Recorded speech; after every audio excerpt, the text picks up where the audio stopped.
social media. How do you think that? How did you engage with different wider market, and how can startups use the power of social media to reach the level that you've attained?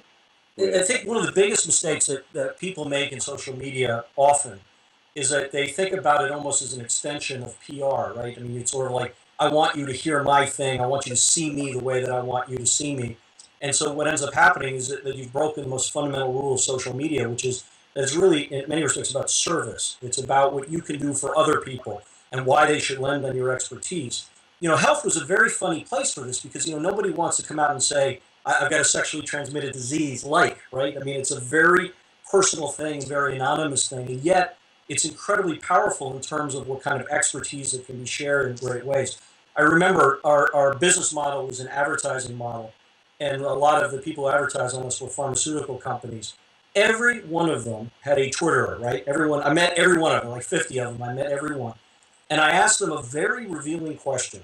And I asked them, if you no longer worked at this company, would you follow yourself on Twitter? And literally to a person, not one of them said yes. And what does that tell you? That tells you that effectively they're there doing their job, doing what their marketing bosses tell them to do. But they're unbelievable experts in their subject matter. And that would be on people's side. That would be an expertise to share. But they weren't of the mindset to think about what I'll call this sense of service. And if you do that kind of thing, it doesn't matter what category you're on. If it's really about your audiences and shared expertise and experience, you're on the right side of what's happening.